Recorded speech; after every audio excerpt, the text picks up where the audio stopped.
London, England, May 8th, 1945. Victory in Europe Day. Church bells ringing across the city, people dancing in the streets, kissing strangers, crying with joy. The war is over. Hitler is dead. The Nazis are defeated.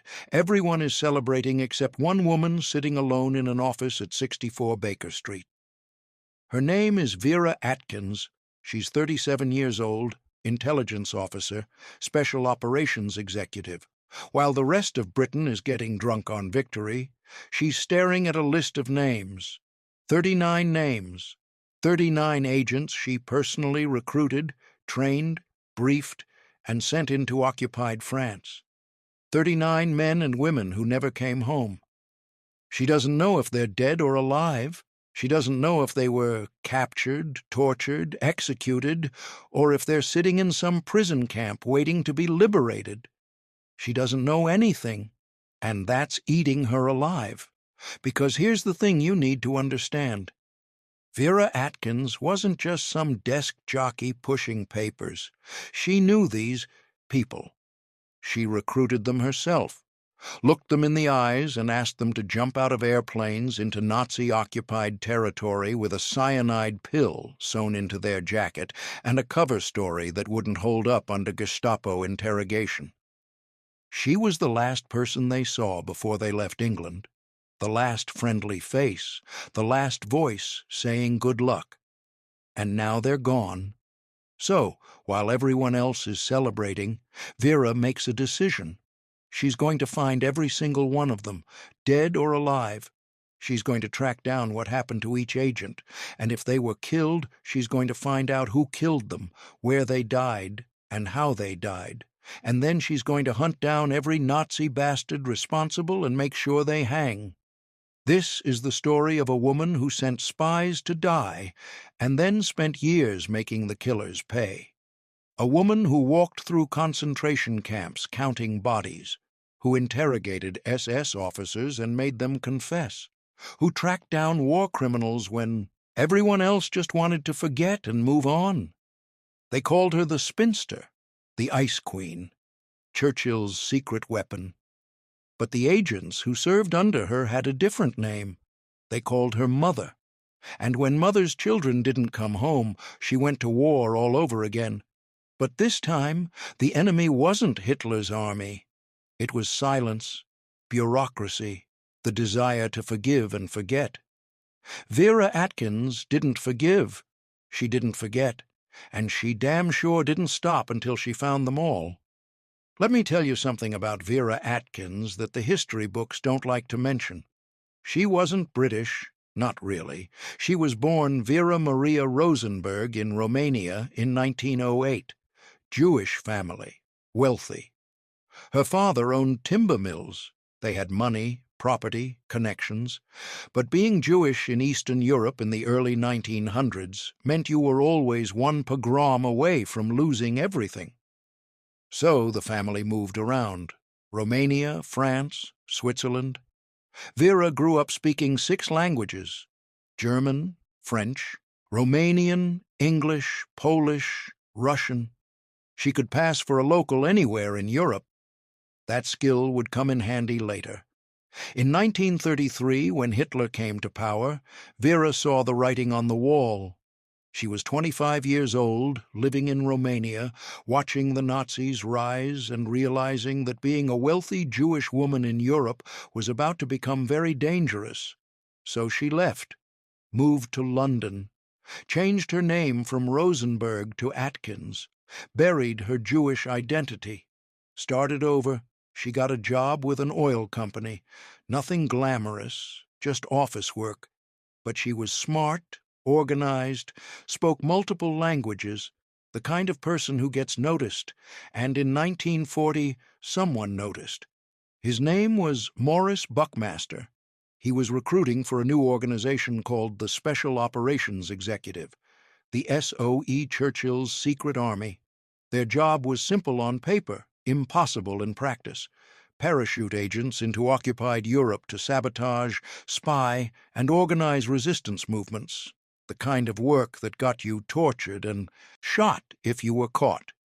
Buckmaster needed someone to help him run the French section, someone who spoke fluent French, someone organized enough to manage dozens of agents, operations, and logistics simultaneously, someone ruthless enough to send people to die and not fall apart when they didn't come back.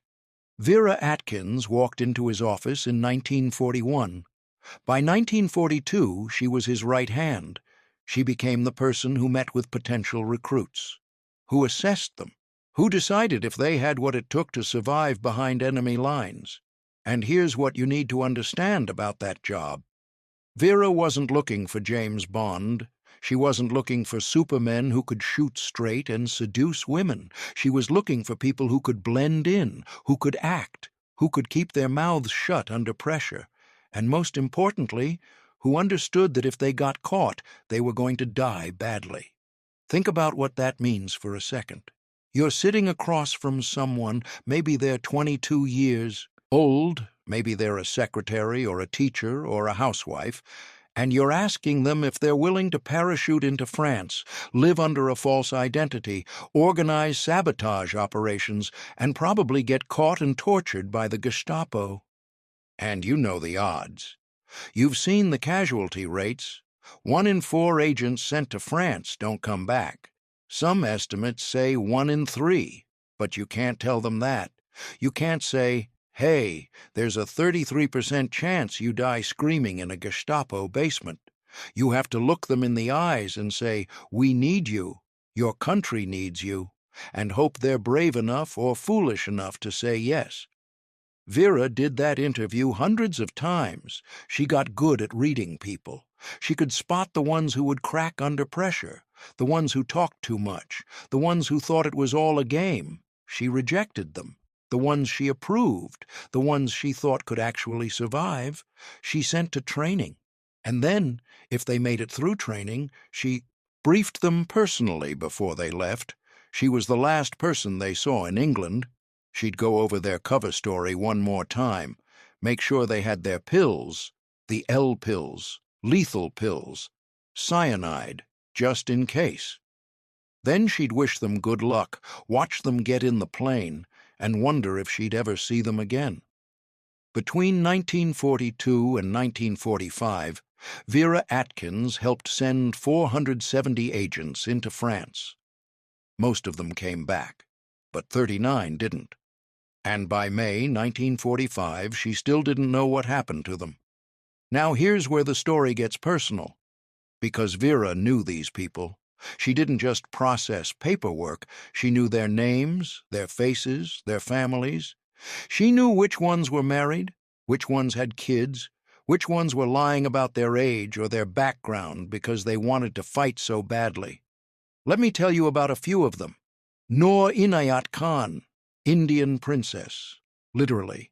Her father was a Sufi teacher. Her great-great-great-grandfather was Tipu Sultan, the Tiger of Mysore.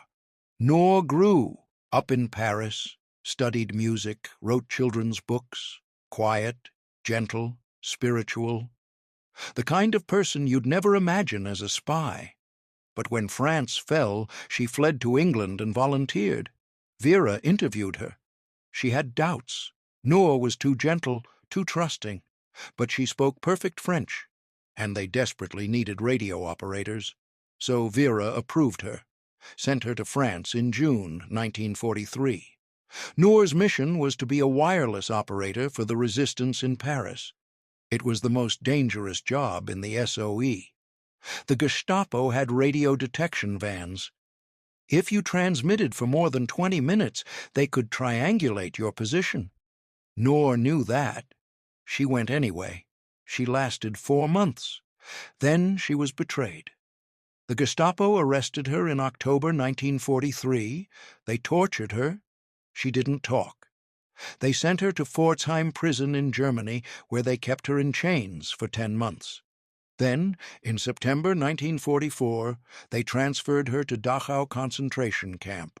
On September 13, 1944, an SS officer named Friedrich Wilhelm Ruppert took Noor and 3 other SOE women to a courtyard. He made them kneel. He shot each of them in the back of the head. Noor was 30 years old. Her last word was liberté, freedom. But Vera didn't know any of that in May 1945. All she knew was that Noor was missing. Then there was Violette Szabo, working-class girl from London.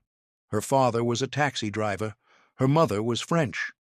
Violette grew up tough, spoke fluent French, married a French Foreign Legion officer named Etienne Szabo in 1940. He was killed at El Alamein in 1942. Violette was 21 years old, widowed, with a baby daughter. She wanted revenge. Vera recruited her in 1943. Violette was different from Noor. She was hard. She could shoot. She could fight. She had that edge you need to survive. Vera sent her to France twice. The first mission in April 1944 was a success. She came back. The second mission was in June 1944, right after D-Day. Violette parachuted into central France to coordinate resistance activities. She was in a car with a resistance fighter when they ran into a German roadblock. Violette told the driver to run. She stayed behind with a Sten gun and held off the Germans long enough for him to escape. She killed or wounded several soldiers before they captured her. The Germans interrogated her, tortured her. She didn't talk. They sent her to Ravensbrück concentration camp in Germany. On January 27, 1945, 3 months before the war ended, Violette Szabo was executed. She was 23 years old. She left behind a 4-year-old daughter who would grow up without ever really knowing her mother. Vera didn't know any of this in May 1945. Violette was just another name on the list. Missing. Status unknown. And then there was Denise Bloch, French woman, Jewish, fled to England after France fell. Quiet, competent, the kind of agent who doesn't stand out. That's what made her good. Vera sent her to France in March 1944. Her job was to work as a courier for a resistance network. She did her job perfectly for 3 months. Then in June 1944, the Gestapo rolled up the network. Denise was arrested. They sent her to Ravensbrück. On January 25, 1945, she was executed. She was 31 years old. Vera didn't know. Another name, another missing agent. 39 names total. Some were men, some were women, some were British, some were French. Some were Jewish refugees like Vera herself, fighting the Nazis because they had nowhere else to go. Vera had recruited them all. She'd looked them in the eyes and asked them to risk everything. And now they were gone. And she didn't know what happened. So in May 1945, while everyone else was celebrating, Vera Atkins made a list. 39 names. And she decided she was going to find every single one of them. Now, you might be thinking, okay, the war's over. Surely there are systems in place to track missing soldiers, right? Red Cross, military records, prisoner lists, something. And you'd be right. There were systems. They just didn't work. See, the SOE agents weren't regular soldiers. They were spies. They operated under false names. They had fake identities. They didn't wear uniforms. And when the Gestapo caught them, they didn't treat them like prisoners of war. They treated them like criminals, terrorists, saboteurs, which meant they didn't follow the Geneva Convention. They didn't keep proper records. They didn't register them with the Red Cross. They just tortured them, executed them, and buried them in unmarked graves. Or they sent them to concentration camps where they disappeared into the system. Prisoner 47821. No name, no nationality, just a number.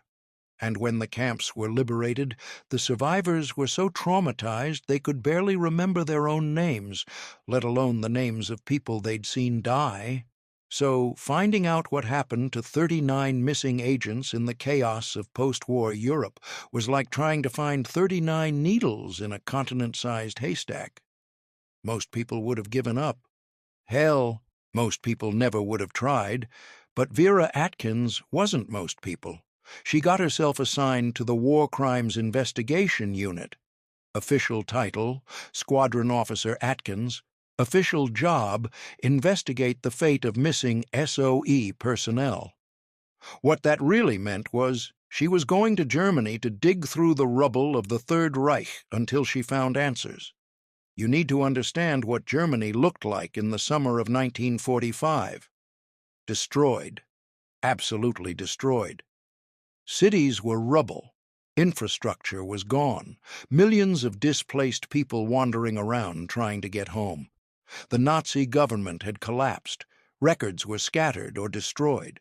The people who ran the camps were either dead, hiding, or pretending they'd just been following orders. It was chaos.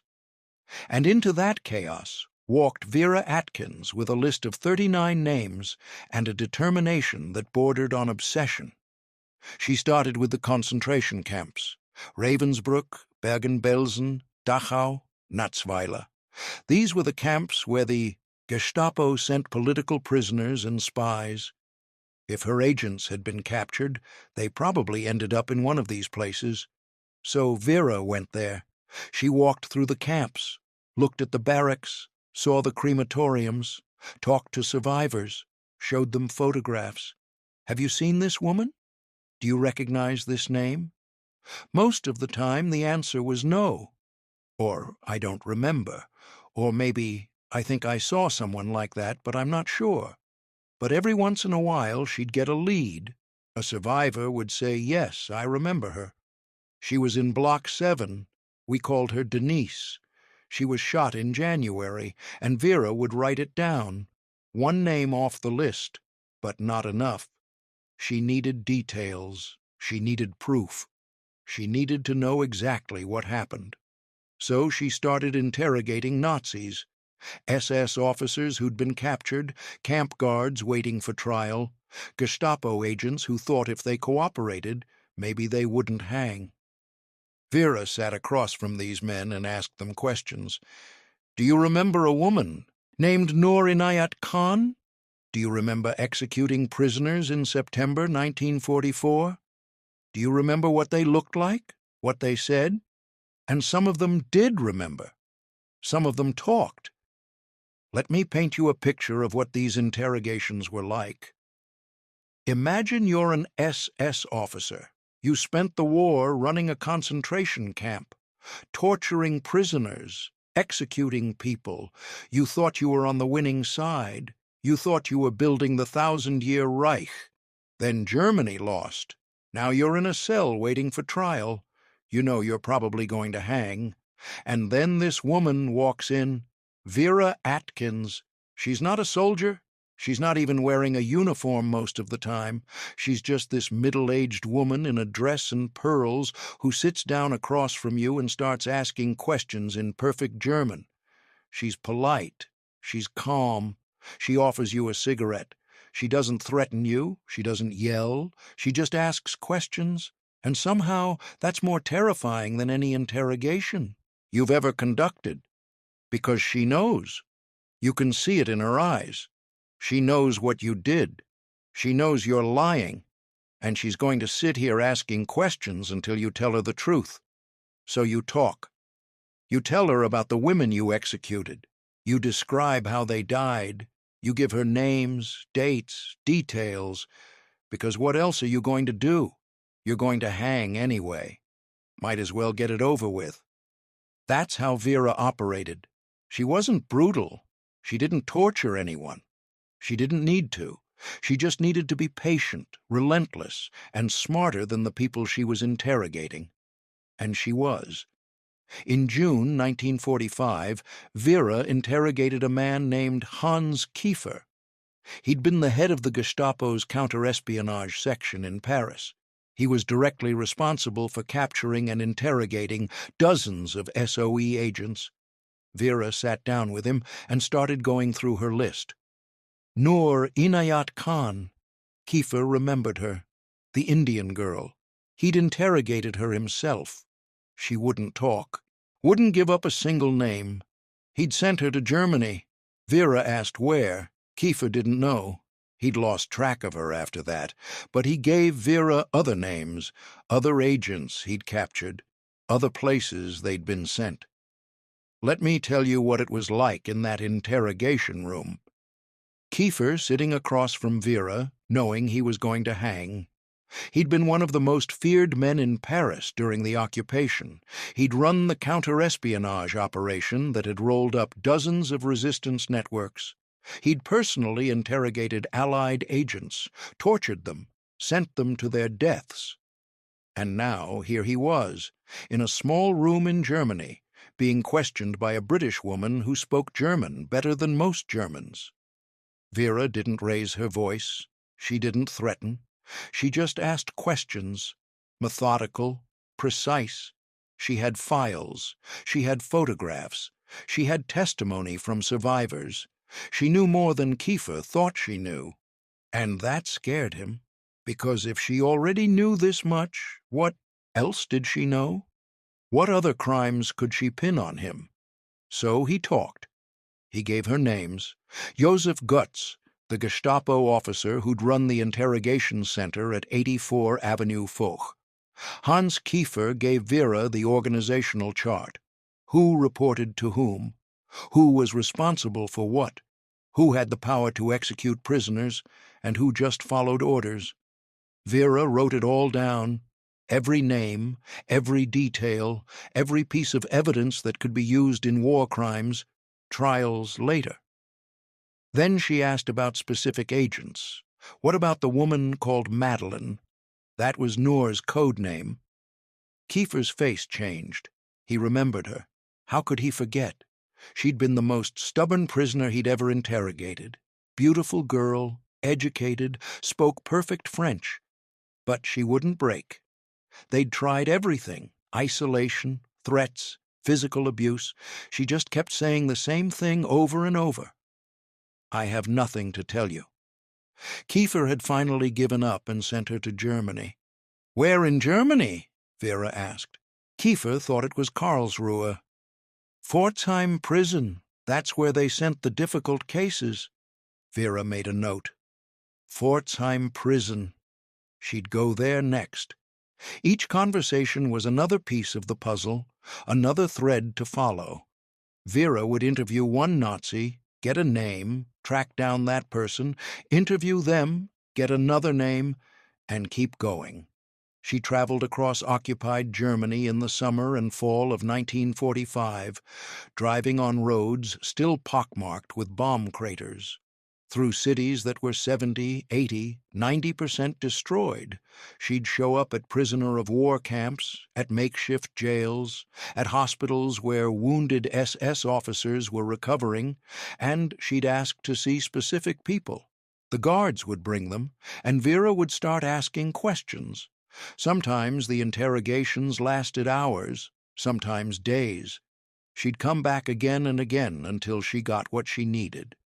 And what she needed was the truth, not just facts. The truth. What really happened? How did they die? Were they brave? Did they suffer? Did they know it was coming? These were the details the families needed.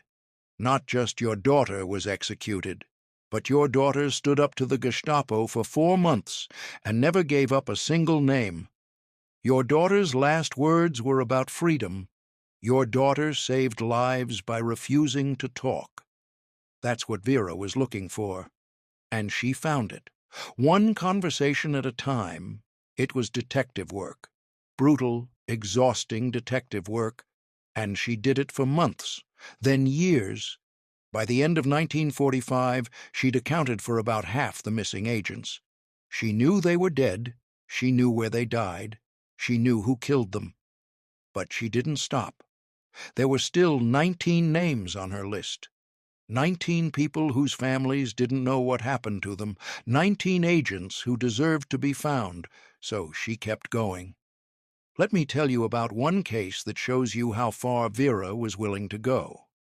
In early 1946, she was investigating the deaths of 4 SOE women who'd been executed at Natzweiler concentration camp in Alsace. The camp had been liberated, but the commandant, Josef Kramer, had already been transferred to Bergen-Belsen before the war ended.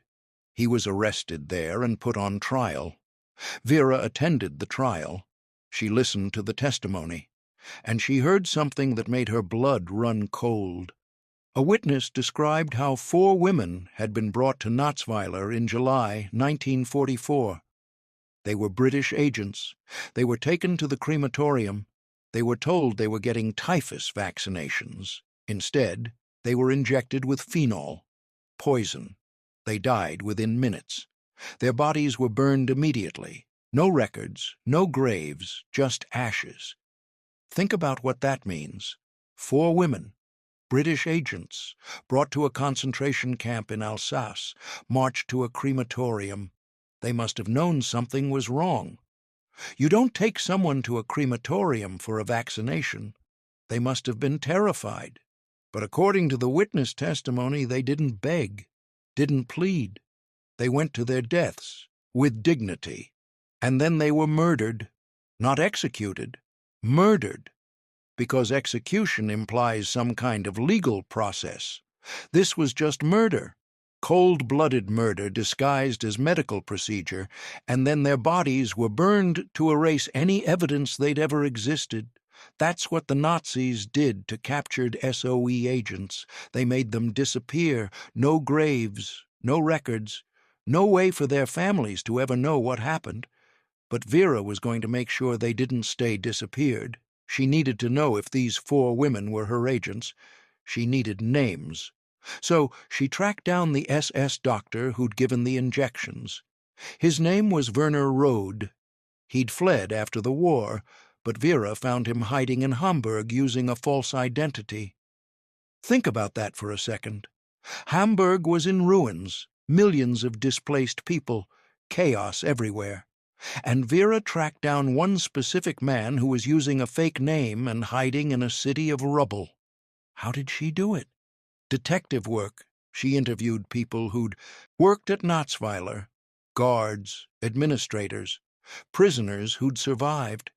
She got descriptions. She got his real name. She got information about where he was from, where he might go. Then she started asking around. Had anyone seen a man fitting this description? Former SS? Medical background? Someone talked. Someone always talked. And Vera found him. She had him arrested. Then she interrogated him. Rode didn't want to talk.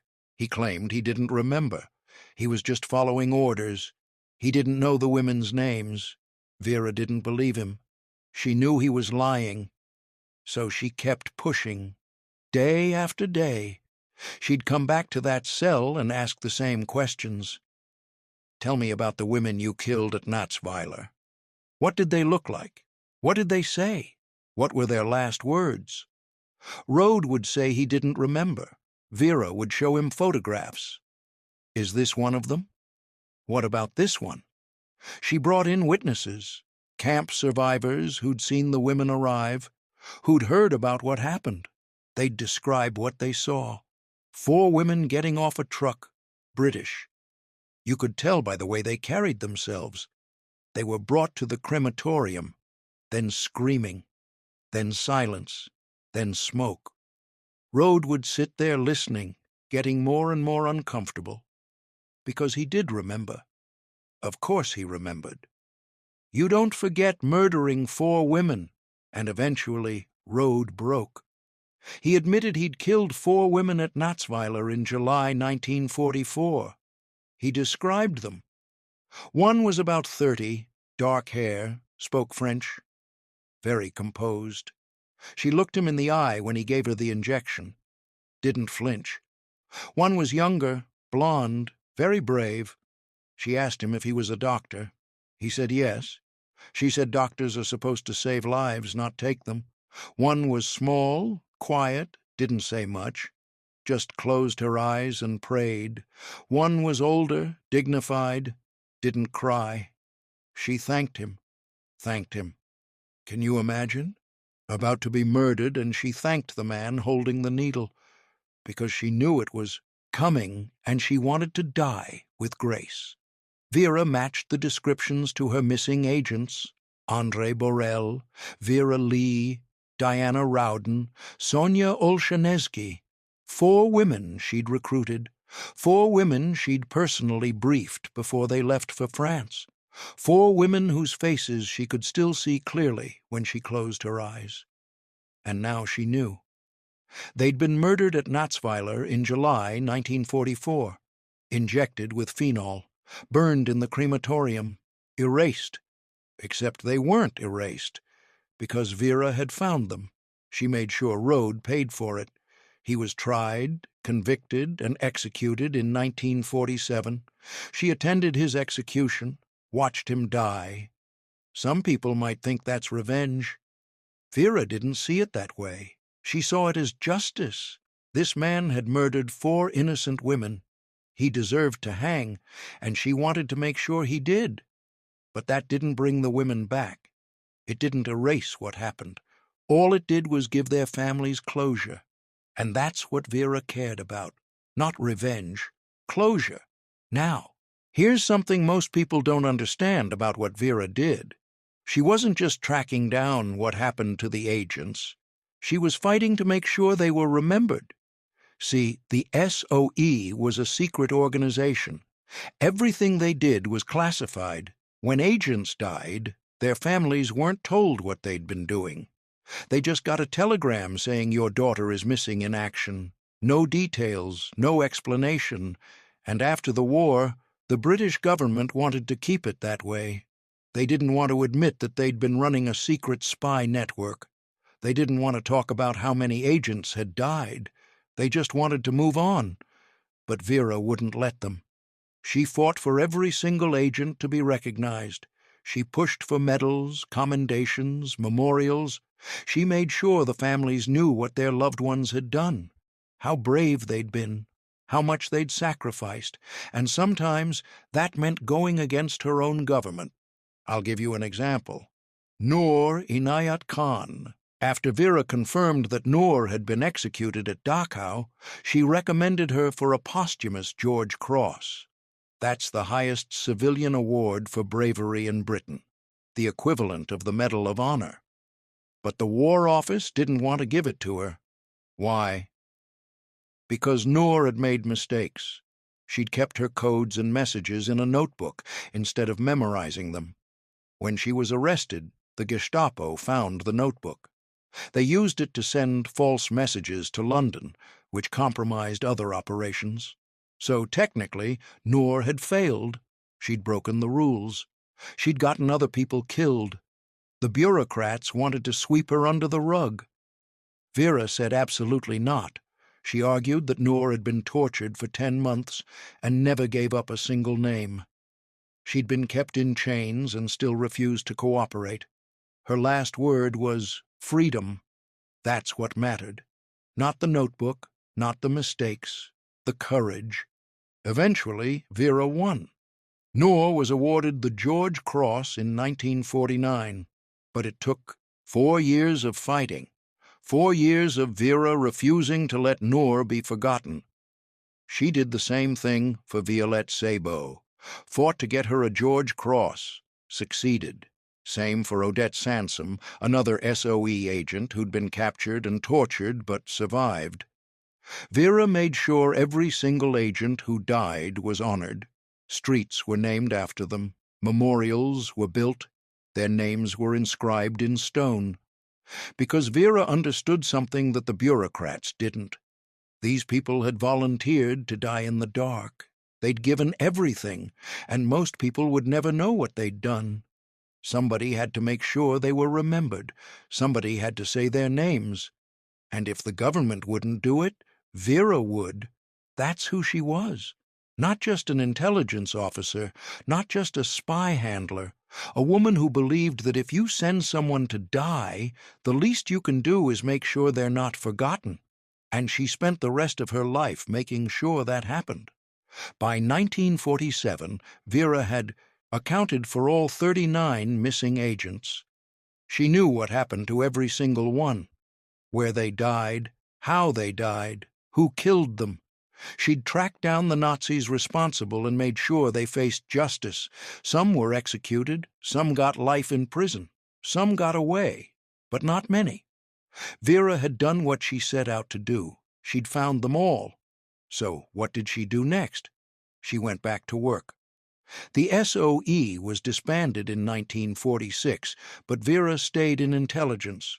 She worked for MI6. She traveled, she consulted, she became an expert on intelligence operations, and she never ever talked about the missing agents. Not publicly. She gave a few interviews over the years, always carefully worded, always vague on details. But she never wrote a memoir. She never cashed in on her story. She just kept working, quiet, professional, the way she'd always been. People who knew her said she was cold, distant, the Ice Queen. But the people who really knew her, the agents who'd worked with her, they said something different. They said she cared. Deeply. She just didn't show it, because if you show how much you care, how much it hurts every time someone doesn't come back, you can't do the job. So she kept it locked away. All that grief, all that guilt, all those faces she'd never see again. She carried it alone. Listen, if you're getting something out of this story, if it's making you think, making you feel, do me a favor. Hit that like button. I know, it seems like a small thing. But here's why it matters. These stories, these forgotten pieces of history, they don't get told unless people like you let the algorithm know they're worth telling. Every like, every comment, every share is a vote saying, yes, this matters. Yes, I want to hear more. And that means more stories like Vera's get told instead of disappearing into the void. So if you think what Vera Atkins did deserves to be remembered, show it. One click. That's all it takes. All right, let's keep going. Vera Atkins retired from intelligence work in 1947. She was 39 years old. She'd spent 6 years in the SOE, 6 years recruiting spies, sending them to die, tracking down their killers. She was exhausted, burned out, done, or so everyone thought. But Vera couldn't let go. Even after she left the intelligence service, she stayed connected to the SOE community. She attended reunions. She kept in touch with surviving agents. She answered letters from families who wanted to know more about what their loved ones had done. She became the unofficial keeper of the SOE's memory. The person you called if you had questions, if you needed help, if you wanted to know the truth. And she kept digging. Even decades after the war, she'd hear a rumor about a missing agent, a new document surfacing, a witness coming forward, and she'd investigate. She never stopped. In the 1950s, she helped the families of executed agents get compensation from the German government.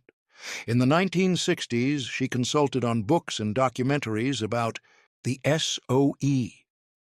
In the 1970s, she gave testimony at war crimes trials, helping to convict Nazis who'd thought they'd escaped justice. She was relentless, unstoppable. The agents she'd sent to France had given everything. The least she could do was make sure their sacrifice meant something. Now, let me tell you something that happened in 1958 that shows you exactly who Vera Atkins was. A woman named Yvonne Bassadin came to see her. Yvonne had been an SOE agent during the war. She'd been captured by the Gestapo in 1944, tortured, sent to Ravensbrück concentration camp. She'd survived barely and come home. She'd tried to build a normal life, got married, had kids. But the nightmares never stopped. She couldn't talk about what happened, couldn't process it, couldn't move on. So she came to Vera. She needed to know what happened to the other women she'd been imprisoned with. She needed to know if they'd survived, if they'd died, how they'd died. She needed closure. Yvonne showed up at Vera's, flat in London, unannounced. Just knocked on the door one afternoon. When Vera opened it, Yvonne was standing there with tears in her eyes. "I need to talk to you," she said. "About the women, the ones who didn't make it." Vera didn't hesitate. She invited her in, made tea, sat down across from her, and listened. Yvonne talked for hours about Ravensbrück, about the conditions, the starvation, the beatings, the executions, about watching women she'd known, women she'd trained with, women she'd fought beside, being dragged away to the crematorium. About the guilt of surviving when so many others didn't, about the nightmares that woke her up every night, about the inability to explain to her husband, to her children, why she couldn't be normal, why she flinched at loud noises, why she hoarded food, why she couldn't watch fireworks because they sounded too much like gunfire. Vera understood, because she carried the same weight, just in a different way. Then Vera sat down with her. They talked for hours. Vera told her everything she'd learned, which women had been executed, which ones had survived, which ones had been sent to the gas chambers, which ones had simply died from disease and starvation. It was brutal, painful. But Yvonne needed to hear it, and Vera was the only person who could tell her, because Vera had done the work. She'd tracked down every detail. She knew what happened in those camps, and she didn't sugarcoat it. She didn't try to make it easier. She just told the truth. The woman you remember from Block 7, the one who sang French songs, that was Denise Bloch. She was executed in January 1945. She was brave until the end. The woman who helped you when you were sick, that was Violette Szabo. She was taken away in January. She didn't make it. The wireless operator you trained with, that was Noor. She was transferred to Dachau. She was shot in September 1944. Her last word was freedom. After that conversation, Yvonne said she finally felt like she could breathe. She could grieve properly. She could remember her friends without wondering. That's what Vera gave people. Not just information, closure, peace, the ability to mourn and move on. And she did that for dozens of families over the years, quietly, without fanfare, because that's who she was. Here's something else about Vera that I think is important. She never claimed to be a hero, never said she did anything special. When people asked her about her work, she'd shrug and say she was just doing her job, just following up on missing personnel. No big deal. But the truth is, nobody else was doing it. Nobody else cared that much. Nobody else was willing to spend years tracking down what happened to 39 people in the chaos of post-war Europe. Most governments just wrote off their missing spies, casualties of war, move on. But Vera couldn't, because she knew them.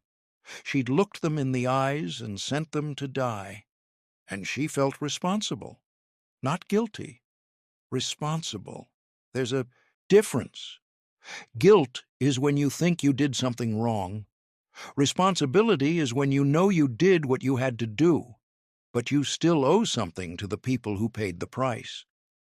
Vera felt that responsibility until the day she died, and she honored it every single day for the rest of her life.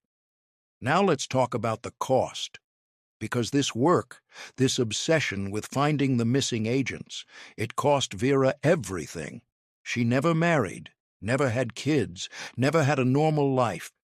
She devoted herself completely to the SOE and the people who'd served in it. And I think a lot of people, especially guys our age, we understand that. We've seen it. Maybe we've lived it. When you dedicate yourself to something bigger than yourself, to a mission, to a cause, there's a cost. You sacrifice the normal things. Family, relationships, peace of mind. You carry the weight of the people who didn't make it. You wake up at 3 a.m., thinking about the faces you'll never see again, the decisions you made, The what-ifs. Could I have done something different? Could I have saved them? Vera lived with that every day, and she never complained, never asked for sympathy, never said it wasn't fair. She just carried it, because that's what you do when you're responsible for other people's lives. You carry the weight, and you don't put it down. Not ever. In 1987, a historian named Sarah Helm started researching a book about the women of the SOE. She tracked down Vera Atkins, who was 79 years old by then, living alone in a flat in London. Sarah expected Vera to be difficult, closed off, unwilling to talk. And she was right. Vera didn't want to do interviews, didn't want to be in a book, didn't want attention, but Sarah kept pushing. She explained that if Vera didn't tell the story, it would be lost. The agents Vera had worked so hard to honor would be forgotten. That got through to her. So Vera agreed to talk, but only on her terms. She'd answer questions about the agents, about what they did, how brave they were.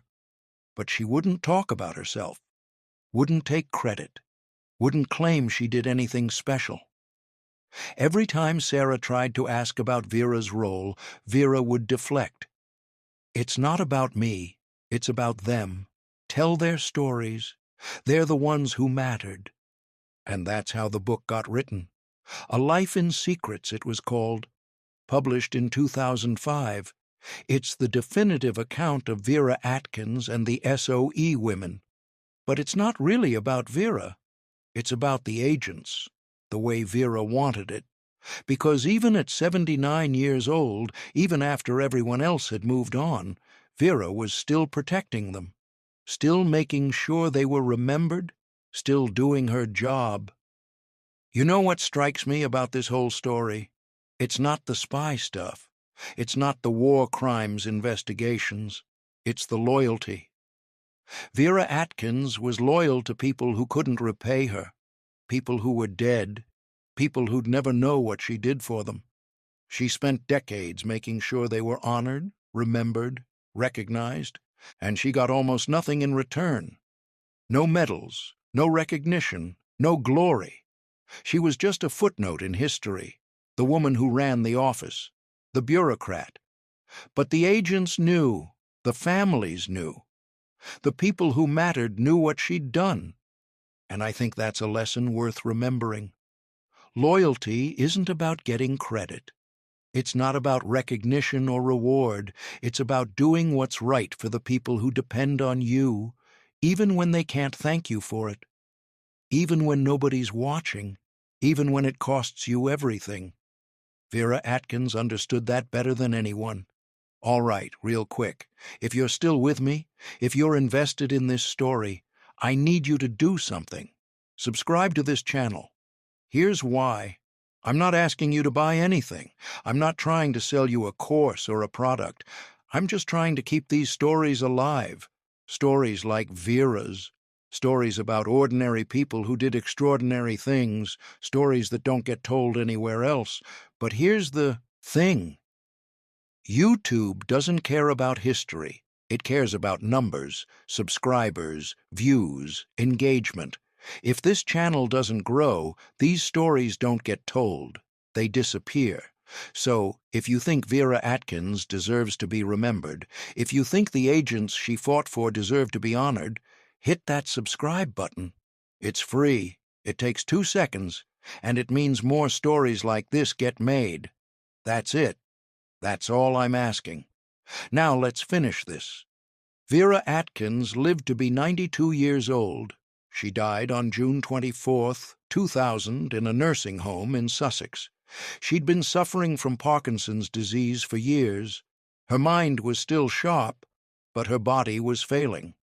In her final months, she was visited by some of the surviving SOE agents. They came to say goodbye, to say thank you, to tell her that she'd mattered. One of them, a woman named Yvonne Cormeau, said something that stuck with me. She said, "Vera never sent us anywhere she wouldn't have gone herself." That's the highest compliment you can give a leader. She didn't ask them to do anything she wouldn't do. She didn't hide behind a desk while they risked their lives. She was right there with them, in spirit if not in body. And when they didn't come back, she went and found them, brought them home, made sure they were remembered. That's leadership. That's loyalty. That's love. Even if Vera would never call it that. When Vera died, there were obituaries in all the major British newspapers.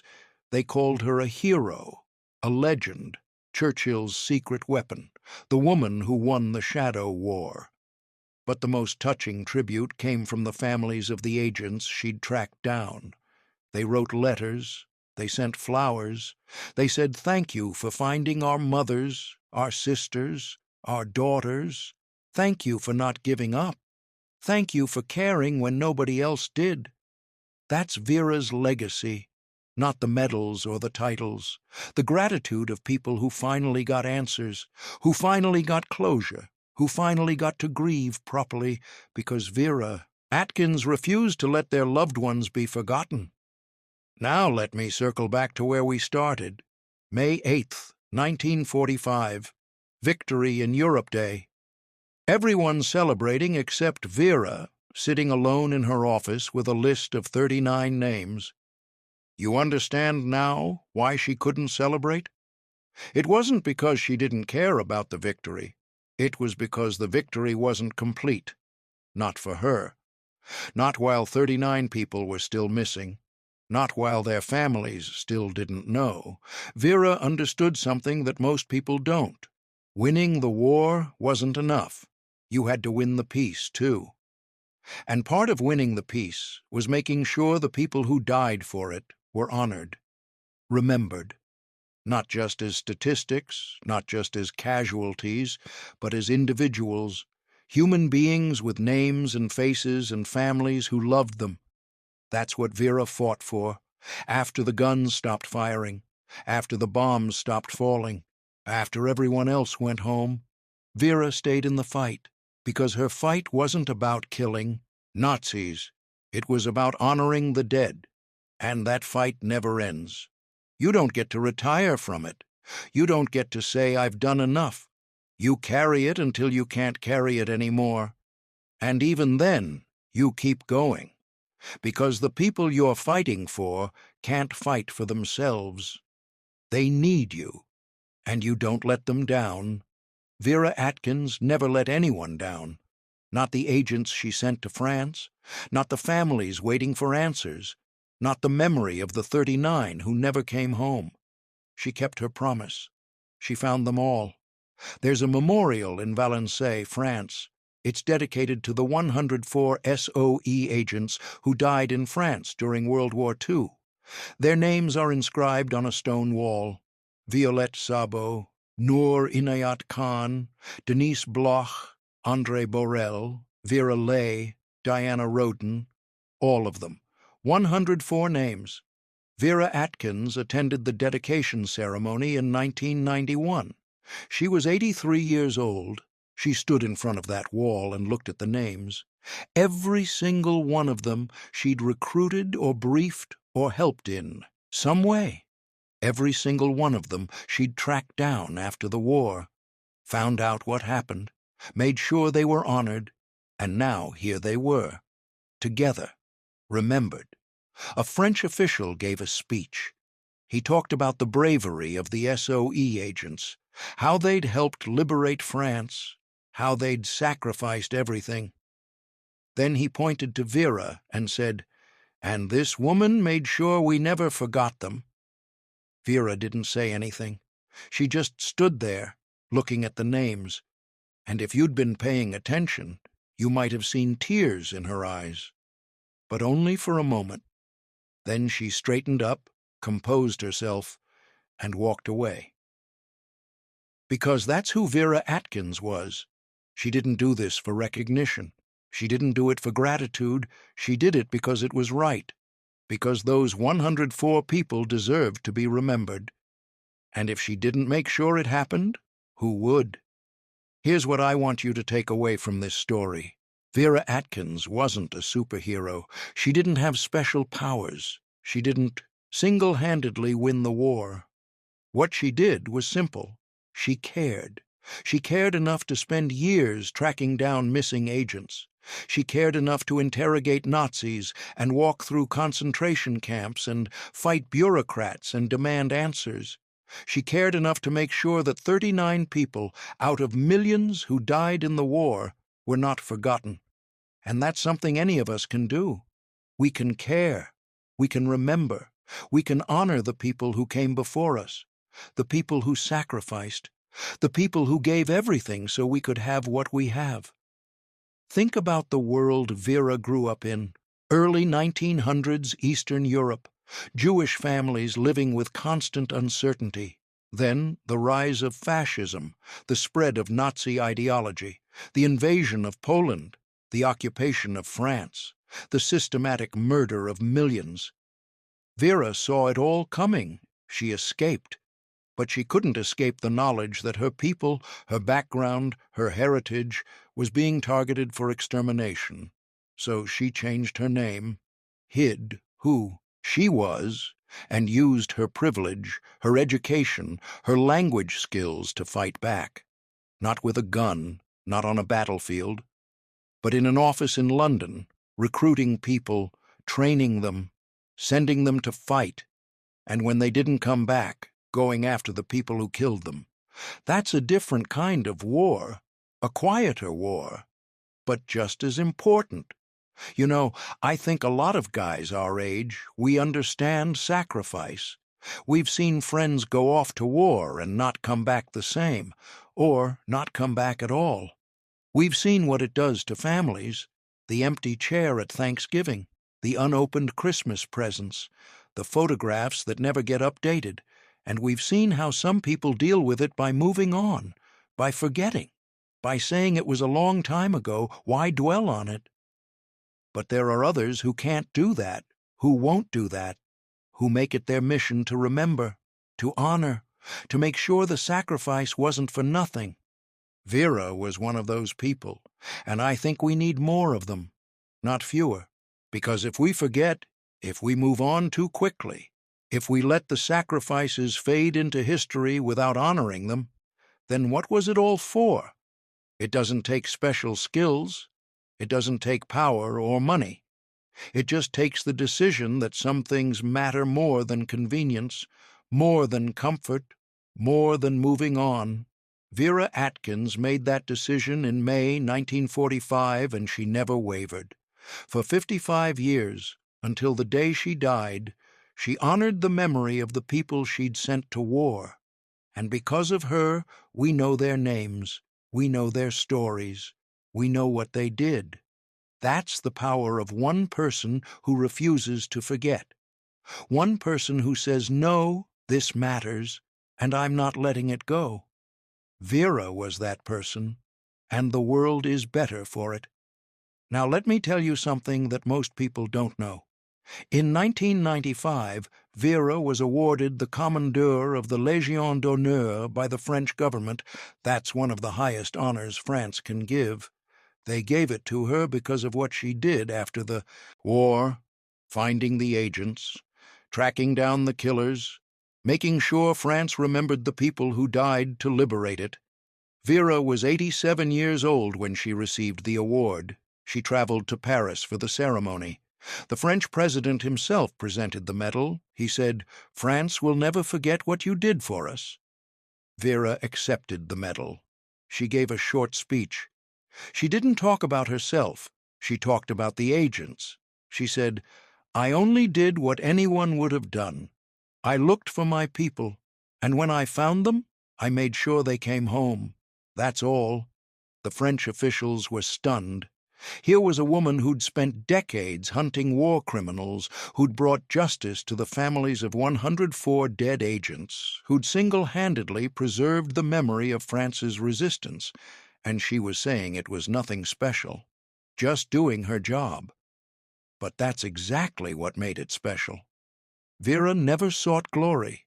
She just did what needed to be done, quietly, persistently, for decades, until every last agent was accounted for. That's the kind of person we need more of. Not people looking for credit, People doing the work because it needs to be done, because it's right, because someone has to. You know what I think about sometimes? The 39 agents on Vera's list. What they would think if they knew what she did for them. If they knew that after they died, someone spent years tracking down exactly what happened, interrogating their killers, making sure their families knew, making sure they were honored. I think they'd be grateful, not just for the recognition, but for the fact that someone cared, that they weren't just forgotten casualties, that their lives mattered to someone. And I think that's what all of us want, deep down. We want to matter. We want to know that if we give everything, if we sacrifice, if we do our duty, someone will remember. Someone will care. Someone will make sure we're not just a name on a casualty list. Vera gave that to 39 people, and in doing so, she showed us what true loyalty looks like, what true dedication looks like, what it means to honor the people who can't speak for themselves. That's a lesson we all need, especially now, especially when it's easy to forget, to move on, to say, that was a long time ago. Why does it matter? It matters because they were people. They had families. They had dreams. They had lives they gave up to fight for something bigger than themselves. And the least we can do is remember them, say their names, tell their stories. Vera Atkins did that for 55 years, and now we're doing it for her. There's one more thing I need to tell you about Vera, something that adds another layer to this whole story. Remember I said she was born Vera Maria Rosenberg, Jewish family in Romania? She changed her name to Atkins and buried her Jewish identity when she moved to England. She had to. Anti-Semitism was real in 1930s Britain. Not as bad as Germany, but real enough that being openly Jewish could limit your opportunities. So Vera hid it. She became British. Christian on paper anyway, secular in reality, and she kept that secret her whole life. Even the agents she worked with didn't know she was Jewish. Even the families she helped after the war didn't know. Why does that matter? Because of the agents she was tracking down. Many of them were Jewish. Noor Inayat Khan had Sufi Muslim heritage, but others were Jewish refugees who'd fled to England and volunteered to fight the Nazis. They were killed in concentration camps, camps designed specifically to exterminate Jews. Vera knew that if she'd been in Europe during the war, if she hadn't fled to England, she'd have ended up in the same camps, the same crematoriums, the same mass graves. So when she walked through Ravensbrück and Dachau, when she looked at the gas chambers and the ovens, she wasn't just seeing where her agents died. She was seeing where she would have died, where her family might have died. That's personal in a way most people can't imagine. And she never talked about it, never used it for sympathy or recognition. She just carried it, along with everything else. I want you to think about what that means. Vera walking through Dachau in 1945. The camp had just been liberated. There were still bodies, still prisoners dying from starvation and disease. The smell. You can't imagine the smell. Death, decay, suffering, and Vera walking through it all, looking for evidence, talking to survivors, showing them photographs of her missing agents. Have you seen this woman? Do you remember anyone like this? And knowing the whole time that this could have been her, should have been her, would have been her if she'd made different choices. If she'd stayed in Romania, if she hadn't fled to England, if she hadn't changed her name and hidden who she was. That takes a special kind of courage, not physical courage, emotional courage. The ability to confront the worst thing that could have happened to you and not break down, not run away. But keep looking, keep asking questions, keep searching for the truth. Because the agents deserved it, because their families deserved it, because someone had to do it and nobody else was going to. So Vera did it. She interviewed survivors at Dachau who remembered seeing women prisoners. British women. They stood out because they were different. They didn't speak German. They didn't act like the other prisoners. They had this defiance, this refusal to give in completely. One survivor remembered a woman who sang British songs late at night in her cell. Quiet enough that the guards couldn't hear, but loud enough that the other prisoners could. Songs about home, about England, about freedom. The survivor thought it might have been one of the SOE women. Vera showed her photographs. The survivor pointed to Noor. "That's her. I remember her. She was in chains. They kept her isolated. But she never broke. She never stopped being who she was." And that testimony, that small piece of information from a stranger who'd survived hell, that's what Vera needed. Evidence that Noor had been at Dachau. Evidence that she'd been brave until the end. Evidence that could be given to Noor's family to help them understand what happened to their daughter, that she didn't die alone, that she was remembered, that she mattered. Vera did this over and over, camp after camp, witness after witness, building a picture of what happened to each agent, where they were taken, how they were treated, what they said, how they died. It was slow, painful, emotionally devastating work, but Vera never complained, never said it was too hard, never asked for help or sympathy.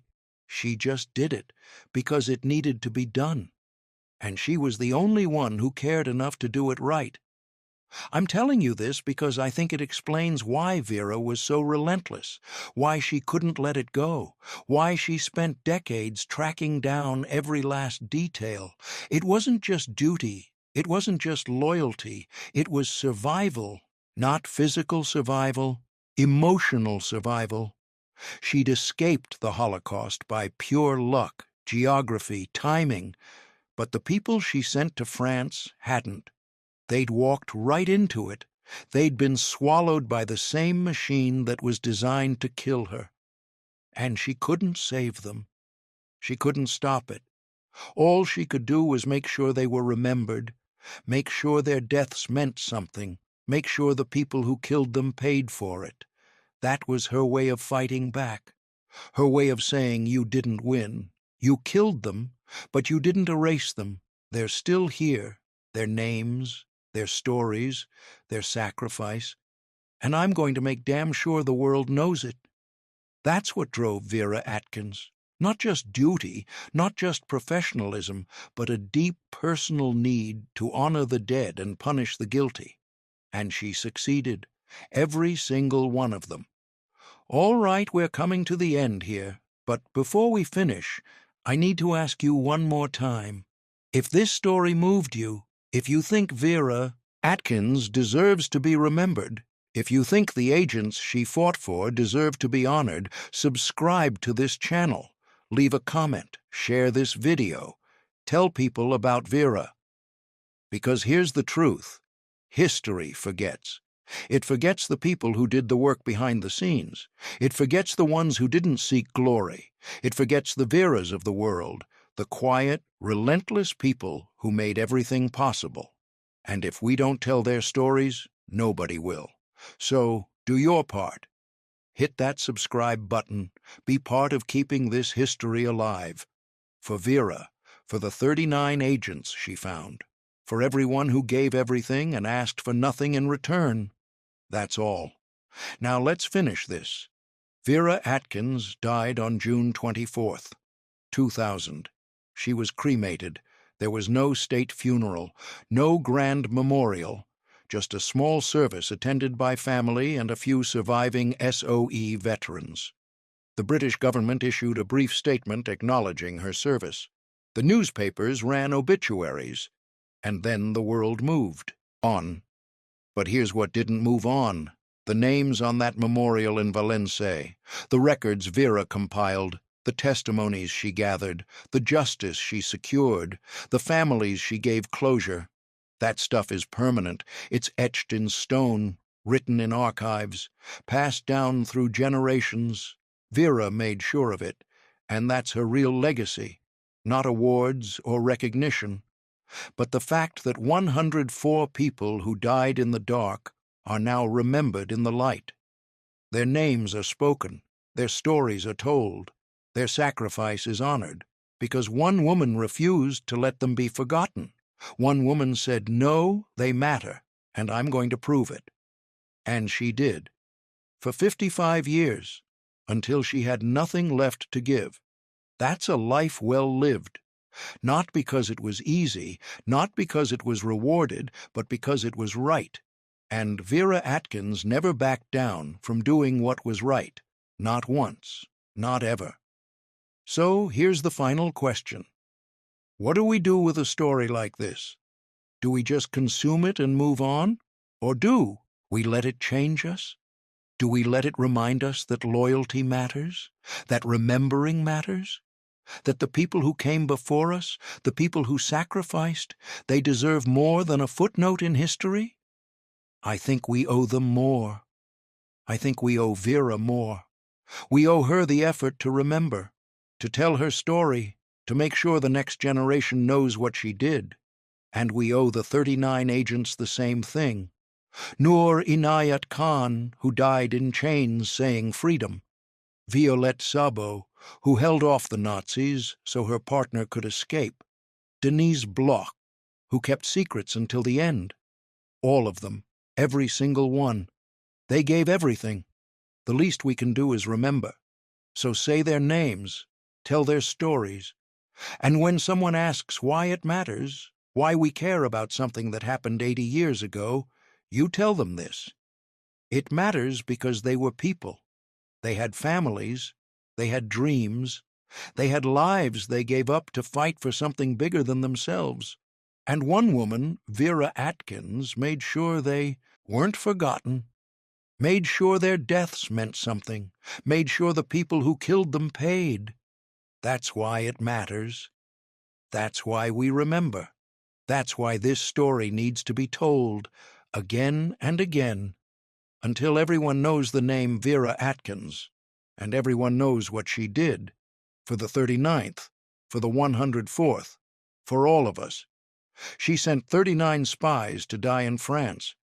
Then she hunted every Nazi who killed them, and she won.